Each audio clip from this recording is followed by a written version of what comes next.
Hello everyone, स्वागत है आप सभी का इस चैनल के एक और नई वीडियो में जिसमें हम करने वाले हैं जूल्स हीटिंग इफेक्ट के एग्जाम्पल्स और इन-टेक्स्ट क्वेश्चंस। पिछली जितनी भी वीडियो हुई है उन सब में हमने इलेक्ट्रिसिटी चैप्टर के सभी टॉपिक्स और उन्हीं सभी टॉपिक्स से रिलेटेड इन-टेक्स्ट क्वेश्चन और एग्जाम्पल्स को कवर किया है। जिसने पिछली वीडियो नहीं देखी वो पिछली वीडियो जाके देख सकता है, चैनल पर उसकी पूरी प्लेलिस्ट है। आज के इस वीडियो में हम करने वाले हैं जूल्स हीटिंग इफेक्ट और पावर से रिलेटेड न्यूमेरिकल्स। तो बने रहिए वीडियो में एंड तक। चलिए शुरू करते हैं। जूल्स हीटिंग इफेक्ट का सबसे पहला जो क्वेश्चन है that is question number 12.10। Question number 12.10 example है, 10th एग्जाम्पल है 12th चैप्टर इलेक्ट्रिसिटी का। तो क्या है ये वाला क्वेश्चन?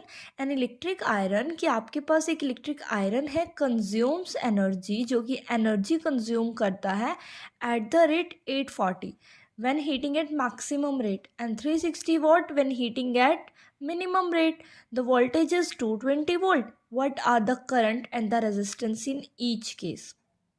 ओके देखिए, हमारे घर में इलेक्ट्रिक आयरन होता है। हम इलेक्ट्रिक आयरन को, उसके बटन को, उसके नॉब को घुमा कर मैक्सिमम पर भी मैक्सिमम हीटिंग भी ले सकते हैं उससे, और मिनिमम हीटिंग भी ले सकते हैं नॉब को एडजस्ट करके। तो इन्होंने कहा है जब आप अपनी आयरन को मैक्सिमम हीट करते हैं तो उस टाइम जो वो रेटिंग है उसका वो 840 वोट का है, जबकि मिनिमम हीटिंग में 360 वॉट का है। Voltage is of 220 volt. तो आपको करंट एंड रेजिस्टेंस बताने हैं दोनों केसेस में। तो आप लिख लीजिएगा। एक बार मैक्सिमम रेट से चलते हैं, हेडिंग बनाए आप, मैक्सिमम रेट से चलते हैं। This is the solution. Maximum rate में पावर जो है दैट इज 840 वॉट और वोल्टेज इज अगेन 220 वोल्ट। आपको बताना है current and the resistance. Power के लिए फॉर्मूला होता है V इंटू आई, जो कि हमने हमारे लास्ट लेक्चर्स में पढ़ा है। Power is 840 and the voltage is 220। The current will be, I will be 840 divided by 220। इससे 0 से 0 को कैंसिल करेंगे और ये हमारा कैंसिल होके आ जाएगा 3.8 एंड समथिंग। आप काटना चाहे तो काट सकते हैं, नहीं तो आप ऐसे भी लिख सकते हैं। मैं अप्रॉक्सीमेट करके लिख रही हूँ 3.8 समथिंग। अब निकालते हैं करंट। निकलने के बाद अब बात करते हैं हम रेजिस्टेंस की। तो पावर का एक और फॉर्मूला है। आप पावर को लिख सकते हैं V²/R, पर हमारे पास V तो नहीं है, सॉरी V नहीं, R नहीं है। अगर power can be written as V²/R, sorry, power can be written as V²/R। आपको बताना है what are the current and the resistance. Resistance तो निकालना ही है ना, तो R हो जाएगा V²/P, where V² is 220 into 220, 2 times लिखेंगे, upon power. Power is given 840, power is given 840। आप इसको कैंसिल कर सकते हैं। अगर आप इसको 2 की टेबल पर फर्दर कैंसिल करना चाहें तो यू कैन, अगेन आप कर सकते हैं। It will B 21 and it will be 110। तो ये हमारे पास हो जाएगा 1210 डिवाइडेड बाय 21। अगर आप इसको फर्दर पॉइंट में लिखना चाहें तो आप लिख सकते हैं, और अगर आप नहीं लिखना चाहते तो आप इसको इसी तरीके से भी छोड़ सकते हैं। इससे आपको कोई भी प्रॉब्लम नहीं होगी। ये आपका आ जाएगा यहाँ से 57.6 समथिंग। आप इसको ऐसे भी छोड़ सकते हैं। चलिए अब बात कर लेते हैं मिनिमम रेटिंग की। अब बात कर लेते हैं हम मिनिमम रेटिंग की। मिनिमम रेटिंग के केस में क्या कहा गया है हमें कि आपको पावर गिवन है 360। अगर आपको पावर 360 गिवन है, वोल्टेज इज अगेन 220, तो आप अगेन फॉर्मूला अप्लाई करें। Power is equal to VI means 360 is equal to 220 into I, and the I will be 360 divided by 220। आप कैंसिल करेंगे, ये 11 एंड 18, 18/11। तो आप पॉइंट में निकालना चाहे तो आप डेफिनेटली निकाल सकते हो। 11 1 11 एंड 11 1.6 समथिंग ये आ जाएगा। और सिमिलरली पावर को फिर से फॉर्मूला लगाएं, v² करें और r निकालने के लिए आप v² करें और ये हो जाएगा 220 इंटू 220 डिवाइडेड बाय पावर जो कि 360 है।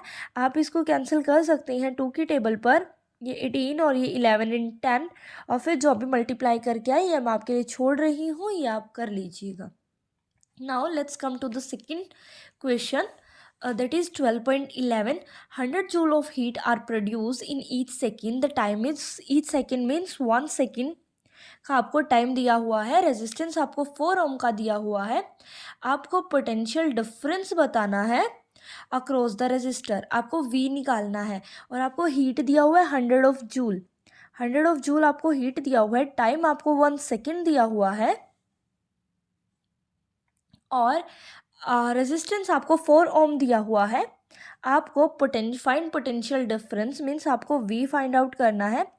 हीट का फॉर्मूला होता है, जनरल फॉर्मूला I²RT, और अगर I²RT से नहीं चलना तो एक V²/R इंटू टी भी होता है, जो कि हमने प्रीवियस वीडियो लेक्चर्स में डिस्कस भी किया है। हीट आपको 100 गिवन है, V आपको निकालना है, रेजिस्टेंस आपको 4 गिवन है, टाइम आपको ईच सेकेंड बोला हुआ है, इट मीन्स 1 है। तो इस 4 को आप उधर लेके जाएंगे तो 400 is equal to V²। Square root अगर आप यहाँ पर करते हैं तो 400 का स्क्वायर रूट होता है 20, so the answer will be 20 volt. Is it clear to everybody? बहुत ही सिंपल से क्वेश्चन थे, तो ये आपके ऐसे हो जाएंगे।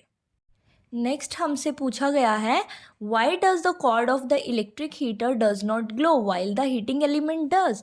कि जैसे आपके पास कोई इलेक्ट्रिक हीटर होता है और इलेक्ट्रिक हीटर में ऐसे ऐसे जो कॉइल होता है या उसको हीटिंग एलिमेंट भी बोलते हैं, वो हीटिंग एलिमेंट बिल्कुल रेड ग्लो करता है, जबकि जो कॉर्ड है, जो वायर है हीटर की, वो ग्लो नहीं करती। ये भी हमने पहले डिस्कस किया है, बिकॉज जो ये पार्ट होता है ना, it is made up of metal while it is made up of alloy। आपको कहना है heating element is made up of alloy while the cord is made up of metal। It is made up of metal. तो metal जो होता है, metal का resistance लो होता है और alloy का रेजिस्टेंस हाई होता है। And we know that heat is directly proportional to the resistance. जिसका रेजिस्टेंस हाई होता है उसके अंदर हीट ज़्यादा प्रोड्यूस होगा और ये हीटिंग एलिमेंट ग्लो करना शुरू कर देगा, जबकि कोड ऐसा नहीं करेगी। आपको ये समझ आया? तो बढ़ते हैं अगले क्वेश्चन पर। Compute the heat generated while transferring the charge of 96,000। आपको हीट बताना है, चार्ज ट्रांसफ़र हो रहा है 96,000, टाइम हमें गिवन है 1 आवर। अगर हम इसको SI यूनिट में कन्वर्ट करें तो 3600 सेकेंड्स, और पोटेंशियल का डिफरेंस हमें दिया हुआ है 50 वोल्ट। देखिए, अगर आप इसको सिंपल हीट के मेथड से करेंगे तो ये क्वेश्चन आपको काफ़ी लेंथी पड़ेगी इसकी कैलकुलेशन। तो मैं आपको इसका एक ईजी वे बताती हूँ। सबसे पहले आप हीट को लिख सकते हैं I²R इंटू टी, और you can write I into R into T. Means आप लिख सकते हैं I into V into T. और ओम्स लॉ के करंट के बेसिक फॉर्मूला के according the I can be written as Q/T into V into T. आप T से T को कैंसिल करेंगे, आपके पास हीट का just formula Q into V बचेगा। अगर क्वेश्चन बनाने वाला अगर आपको क्वेश्चन में टाइम नहीं भी देता तो भी इस मेथड से आपका हीट डायरेक्ट निकल जाएगा। हीट का फॉर्मूला पे ये भी याद रखेंगे Q इंटू वी, और Q हमें दिया हुआ है 96,000, और इसको वोल्टेज भी हमें क्वेश्चन में गिवन है, दैट इज़ 50 वोल्ट। जब आप इसको मल्टीप्लाई करेंगे तो 40 हो जाएंगे, और जब आप 96 को 5 से मल्टीप्लाई करेंगे तो ये आपका आ जाएगा 3 और 48। ये आपका आंसर आ जाएगा। अगर साइंटिफिक नोटेशन में लिखें तो 4.8 इंटू 10 की पावर 5 जूल, ये हमारा आंसर हो जाएगा। नेक्स्ट क्वेश्चन में पूछा हुआ है, there is an electric iron having resistance of 20 ohm, resistance is 20 ohm and taking a current of 5 ampere and the current is given 5 ampere. Calculate the heat develop in 30 second and you have to calculate heat. Time is 30 second, you have to calculate heat. यहाँ पर आप general formula लगा सकते हो। देखिए आपको heat के लिए कौन सा फॉर्मूला अप्लाई करना है, इसके लिए आपको थोड़ा सा स्मार्ट होना पड़ेगा कि आपको क्वेश्चन में गिवन क्या है। जो भी आपको क्वेश्चन में गिवन है आप उसी के अकॉर्डिंग जाएंगे। And the current is 5 and write it 2 times because there is square of I, and then write R which is 20 and then time which is 30, and after multiplying you will get the answer 5 into 5 25, 25 into 20 it will be 500, and 500 times 30 500 times 30 will be 15,000, right. तो 15,000 जो है वो joule वो answer आ जाएगा। बढ़ते हैं अगले question की तरफ, जिसमें हमें बोला हुआ है an electric bulb is connected to a 220 volt generator, here voltage is given 220 volt and the current is given 0.5 ampere, what is the power. बहुत ही simple, power is equal to V into I. आपको बस formulas को learn रखना है, आपके question ऐसे चुटकियों में सॉल्व हो जाएंगे। दैट इज 0.5, अगर मैं 0.5 लिख के पॉइंट रिमूव करने के लिए अपॉन में 10 यूज़ करूँ तो ये कैंसिल हो जाएगा। It will be 110 because there are ऐसा unit, then you will write 110 watt. Now आगे बढ़ते हैं अगले क्वेश्चन पर। एक इलेक्ट्रिक रेफ्रिजरेटर है जिसका पावर आपको 400 दिया हुआ है, पावर इज़ 400, एंड जो ये फ्रिज है ये एक दिन में 8 घंटे चलता है, एक दिन में 8 घंटे चलता है, तो टाइम हो गया आपके पास 8 आवर, वो भी एक दिन का। इस फ्रिज का बिजली का बिल कितना आएगा एक महीने का, एक महीने का कितना बिल आएगा अगर ये बल्ब मतलब 1 किलोवाट आवर एनर्जी का प्राइस 3 रुपीज़ है तो देखिए आपको मैं अभी भी बता दूं, जो हमारा 2023 में बोर्ड एग्ज़ाम्स हुए थे उन बोर्ड एग्जाम्स में भी ये क्वेश्चन पूछा गया था, what are the commercial unit of energy. तो किलो वोट आर एनर्जी के यूनिट हैं। जब आप पावर को वॉट में लेने के बजाय किलो वॉट में लेते हैं, टाइम को आप आवर्स में लेते हैं, तब जो एनर्जी निकल के आती है इस डाटा से it will be in kilowatt hour, और वो एनर्जी के ऐसा यूनिट ऐसा यूनिट नहीं होते, कमर्शियल यूनिट होते हैं। और कमर्शियल और ऐसा यूनिट में रिलेशन भी पूछा गया है कि 1 किलोवाट आर 3.6 इंटू 10⁶ जूल के इक्वल होता है। ये बोर्ड 2023 का क्वेश्चन था, तो आप इस वो लास्ट टॉपिक भी है ये चैप्टर का, तो आप इसको स्किप करके नहीं चलेंगे। द पावर इज़ 400 वाट, और अगर मैं इसको किलो वोट में कन्वर्ट करूँ तो अपॉन में मैं 1000 लगाऊंगी, और ये हो जाएगा मेरे पास 4/10 किलो वोट। ये मेरे पास पावर आ गई। मुझे पता है कि पावर जो है वो एनर्जी बाय टाइम होता है, तो मुझे एनर्जी निकालना है। एनर्जी जो है वो पावर इनटू टाइम हो जाएगा, और टाइम को आपको आवर्स में लेना है। पावर आपकी 4/10 आ रही है, टाइम आपको एक दिन का 8 घंटे दिया हुआ है, तो आप पहले यहाँ पर एक दिन का एनर्जी निकालेंगे। It is energy used for 1 day, it is energy used for 1 day, and it will B 32 divided by 10 kilo watt, क्योंकि ये किलो वॉट में था ना, और टाइम जो 8 घंटे वो आर में था, और आर ऐसे लिख देती हूँ मैं आर में, और ये किलो वॉट में था, तो किलो वॉट आर में आया ये, और ये ना एक दिन का आया है। अब एनर्जी यूज फॉर 30 डेज, अगर आपको 30 डेज का एनर्जी निकालना है तो 32 डिवाइडेड बाई 10 मल्टीप्लाई 30 डेज में 30 से आप इसको मल्टीप्लाई करेंगे, and it will be 96 kilowatt hour. ये हो जाएगा 96 kilowatt hour. 96 kilowatt hour का मतलब होता है मीटर के 96 यूनिट, और एक यूनिट का प्राइस, 1 किलोवाट आर का जो प्राइस है दैट इज़ ₹3। तो 96 यूनिट का जो प्राइस है वो आपका आ जाएगा 288।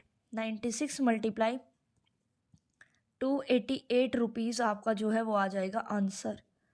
यहाँ तक आपको चीज़ें अगर क्लियर हैं तो हम आगे बढ़ते हैं। अब आ जाएं आप लास्ट क्वेश्चंस पर, इस चैप्टर के last 2 question. What determine the rate of energy. तो रेट ऑफ डूइंग वर्क और rate of using energy is called nothing but power. Power is rate of consuming energy. तो इसका सिंपल सा answer है that is power. एक electric motor है which is taking current of 5 ampere, the voltage is 220 volt, determine the power and the energy while the power is I into V. तो 220 into 5 it is 1100, और power है तो watt में। Also they are asking about energy consumed in 2 hour. Energy I into V, सिर्फ time और लगा दीजिए। 1100 time is 2 are. Are को अगर मैं कन्वर्ट करती हूँ सेकेंड्स में तो क्यों ना कर लिया जाए इसको और ये हो जाएगा 3600, और 3600 को जब हम 2 से मल्टीप्लाई करेंगे 7200, ये हो जाएगा मेरा 7200 यहाँ से आ गया, 1100 मेरा यहाँ से आ गया, तो ये 10 की पावर 4 हो गई। और जब मैं 72 को 11 से मल्टीप्लाई करती हूँ तो ये हमारा हो जाएगा 72 10 720, 720 प्लस 792 आएगा शायद, तो इट विल बी 792 इंटू 10 की पावर 4, साइंटिफिक नोटेशन में 7.92 इंटू 10 की पावर 6, और एनर्जी है तो जूल। ये हमारा क्या हो जाएगा आंसर।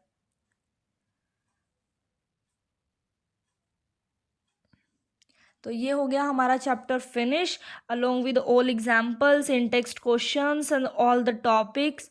सभी के इंपॉर्टेंट क्वेश्चंस भी हम डिस्कस कर चुके हैं। यहाँ पर इलेक्ट्रिसिटी चैप्टर कंप्लीट होता है।